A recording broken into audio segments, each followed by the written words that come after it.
Hello everyone, welcome to schedule 3। देखिए, Uttar Pradesh PCS RO ARO की prelim test series चलाई जा रही है 2023 की।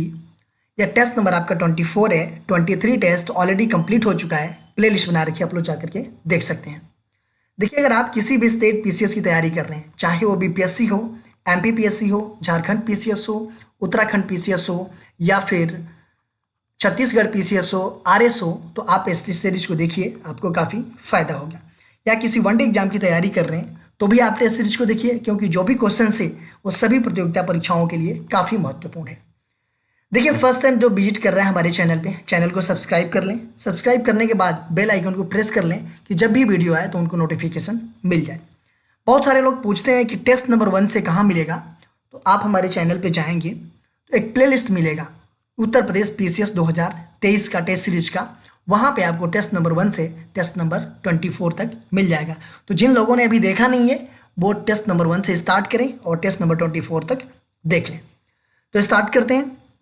फर्स्ट क्वेश्चन है, सूची फर्स्ट को सूची सेकंड से सुमेलित कीजिए तथा सूचियों के नीचे दिए गए कूट का उपयोग करके सही उत्तर का चयन कीजिए। कुछ व्यक्तियों का नाम दिया गया है सूची 1 में और सूची 2 में विषय का नाम दिया गया है। देखिए, मैकडोनाल्ड, ये व्यक्ति जो है कि अगर हम बात करें तो इन्होंने जो है कि आपका कम्युनल अवार्ड, इनका ये सब्जेक्ट था। लिन लिथगो की हम बात करें तो इनका जो है कि अगस्त ऑफर था। और डलहौजी की हम बात करें तो डॉक्ट्रिन ऑफ लैप्स था, जो कि हड़प नीति बोलते हैं। ठीक है, ये डलहौजी के कार्यकाल में मतलब ये विषय था। और चैम्सफोर्ड के कार्यकाल में अगर हम बात करें तो डाई अर्की था। तो ये हो जाएगा आपका 2314 2314 ही हो जाएगा आपका डी ऑप्शन। सूची फर्स्ट को सूची सेकंड से सुमेलित कीजिए तथा सूचियों के नीचे दिए गए कूट का उपयोग करके सही उत्तर का चयन कीजिए। देखिए, सूची फर्स्ट और सूची सेकंड यहाँ भी दिया गया है अगस्त घोषणा। ये जो है कि आपका मॉन्टेग्यू के टाइम पे अगस्त प्रस्ताव, ये जो है कि आपका लॉर्ड लिनलिथगो के टाइम पे अगस्त संकल्प, ये जो है कि आपका महात्मा गांधी दिवस के और प्रत्यक्ष कार्यवाही ये मोहम्मद अली जिन्ना के टाइम पे। तो ये हो जाएगा आपका 2143 2143। मिल्पा कृषि जानी जाती है खाद्यान्न खेती, स्थानांतरणशील खेती, अस्थाई खेती, वाणिज्य खेती। देखिए, मिल्पा कृषि ये जानी जाती है। तो स्थानांतरण कृषि मतलब बोल सकते हैं या फिर स्थानांतरणशील खेती बोल सकते हैं। मिल्पा कृषि मतलब इस नाम से जानी जाती है। देखिए, ये जो है ना आपका मैक्सिको में मिल्पा के नाम से जाना जाता है इसको। ठीक है, जो स्थानांतरण कृषि है इसको मध्य अमेरिका और मैक्सिको में मिल्पा के नाम से जाना जाता है। और स्थानांतरण कृषि को विश्व में विभिन्न क्षेत्रों में अलग अलग नामों से जाना जाता है। जैसे कि श्रीलंका में चेना, म्यांमार में तुंगिया, ब्राज़ील में रिका, इंडोनेशिया और मलेशिया में लद्दाख और मेडागास्कर में टाबी के नाम से जाना जाता है। ये हो जाएगा आपका बी ऑप्शन। मीठे पानी की कल्पसर परियोजना अवस्थित है गुजरात में, पंजाब में, उत्तर प्रदेश में, कर्नाटक में। देखिए, मीठे पानी की कल्पसर परियोजना ये अवस्थित है कहाँ पे, तो ये गुजरात के खंभात की खाड़ी में स्थित है। और इस परियोजना का मुख्य उद्देश्य ये है कि ज्वारीय ऊर्जा उत्पादन, कृषि और पीने योग्य या औद्योगिक उपयोगों में आने वाले जो जल है उसके लिए एक विशाल जलाशय निर्मित करना। सूची फर्स्ट को सूची सेकंड से सुमेलित कीजिए तथा सूचियों के नीचे दिए गए कूट का उपयोग करके सही उत्तर का चयन कीजिए। देखिए, सूची फर्स्ट में कुछ नदियों का नाम दिया गया है और सूची सेकंड में उसका वैदिक नाम दिया गया है। अगर हम बात करें सतलज की, तो सतलज को जो है कि इसका वैदिक नाम क्या है, तो सतलज का वैदिक नाम है क्या, तो ये है शत्रुद्री। ठीक है, ये हो जाएगा आपका दूसरा। ब्यास, ब्यास का वैदिक नाम, तो ब्यास नदी का वैदिक नाम जो है कि अर्जिकिया या विपाशा है। ठीक है, ये हो जाएगा ये। रावी, रावी नदी का वैदिक नाम क्या है, तो इसका जो है कि परुषणी है। और चिनाब नदी का अगर हम बात करें तो इसका जो है कि वैदिक नाम है क्या, अस्किनी या इस्कमती के नाम से जाना जाता था वैदिक काल में। तो ये हो जाएगा आपका कौन सा 2143 हो जाएगा आपका सी ऑप्शन। गंगा एवं यमुना नदियों का हमें सर्वप्रथम उल्लेख मिलता है ऋग्वेद में, अथर्ववेद में, शतपथ ब्राह्मण में, छांदोग्य उपनिषद में। देखिए गंगा और यमुना नदियों का सर्वप्रथम उल्लेख कहाँ पे मिलता है? तो ये मिलता है आपका ऋग्वेद में। ए ऑप्शन आपका सही है। देखिए ऋग्वेद में सर्वाधिक पवित्र नदी कौन थी? तो वो थी सरस्वती थी। और सरस्वती को नदियों में सर्वश्रेष्ठ कहा गया है ऋग्वेद में। और ऋग्वेद में जो यमुना है उसका भी उल्लेख किया गया है कितने बार? तो 3 बार। तो यमुना का भी उल्लेख है, गंगा का भी उल्लेख है और जो है कि सरस्वती का भी उल्लेख है ऋग्वेद में। तो ये हो जाएगा आपका ए ऑप्शन। गुप्त राजवंश में महाराजा धीराज की उपाधि धारण करने वाला प्रथम शासक कौन था? श्रीगुप्त, चंद्रगुप्त प्रथम, समुद्रगुप्त, चंद्रगुप्त द्वितीय। देखिए गुप्त राजवंश में महाराजा धीराज की उपाधि धारण करने वाला प्रथम शासक कौन था? तो वो था चंद्रगुप्त प्रथम था। बी ऑप्शन आपका सही है। देखिए ये महाराजा घटोत्कच का पुत्र और उत्तराधिकारी था और ये प्रारंभिक गुप्त शासकों में सर्वाधिक शक्तिशाली था।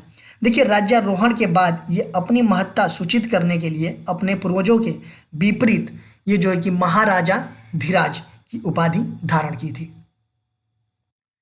नीचे 2 कथन दिए गए हैं जिनमें एक को कथन ए तथा दूसरे को कारण आर कहा गया है। कथन ये क्या कह रहा है कि शुंगों के शासनकाल के दौरान कुछ यवन यूनानी वैष्णव संप्रदाय में परिवर्तन हुए। कारण आर कह रहा है कि हेलियोडोरस ने बेस नगर में गरुड़ स्तंभ खड़ा किया। नीचे दिए गए कूट में सही उत्तर का चयन कीजिए। देखिए शुंगों के शासनकाल में दौरान कुछ यवन मतलब यूनानी वैष्णव संप्रदाय में परिवर्तित हुए, बिल्कुल सही है।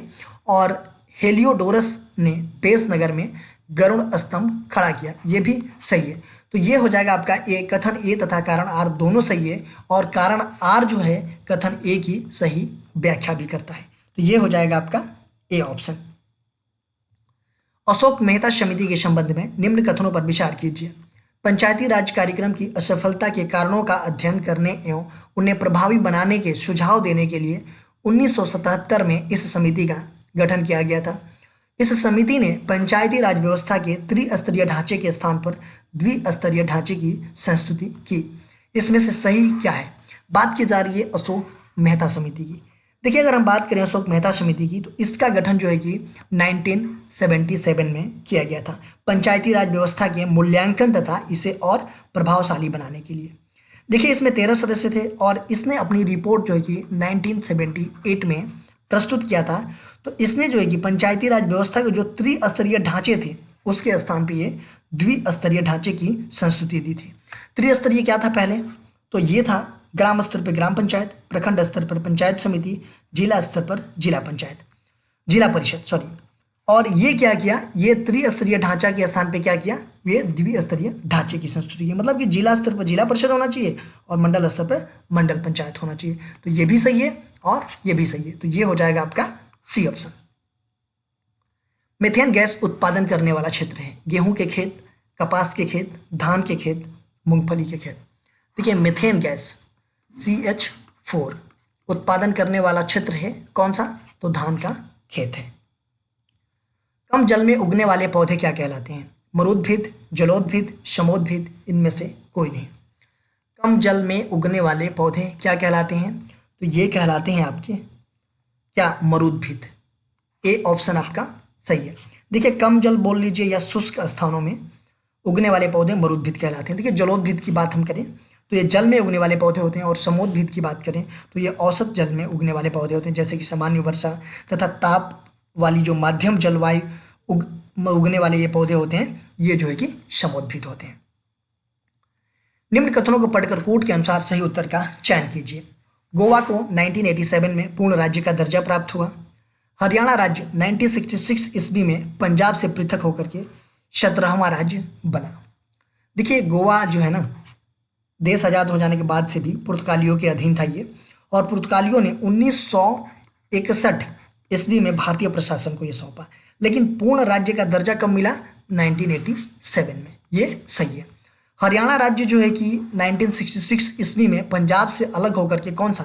17वां राज्य बनाए। तो ये भी सही है आपका, पहला और दूसरा सही है। तो ये हो जाएगा आपका सी ऑप्शन। विक्टोरिया झील से सटे हुए देश कौन कौन से हैं? Kenya, Uganda, Zaire. Kenya, Uganda, Tanzania, Uganda, Tanzania, Zambia, Cameroon, Chad, Nigeria. देखिए विक्टोरिया झील से सटे हुए देश पूछा जा रहा है। तो विक्टोरिया झील कहाँ पे है? तो अफ्रीका के झीलों में सबसे बड़ी झील है और ये युगांडा, केन्या और तंजानिया की सीमा पर स्थित है। तो युगांडा, केन्या और तंजानिया कौन है? ये बी ऑप्शन है। निम्नलिखित में से संघ संविधान समिति का अध्यक्ष कौन था? Doctor B R Ambedkar, Alladi Krishnaswami Iyer, Acharya J B Kripalani, Jawaharlal Nehru. पूछा जा रहा है कि संघ संविधान समिति का अध्यक्ष कौन था? तो कौन था? तो वो थे जवाहरलाल नेहरू जी।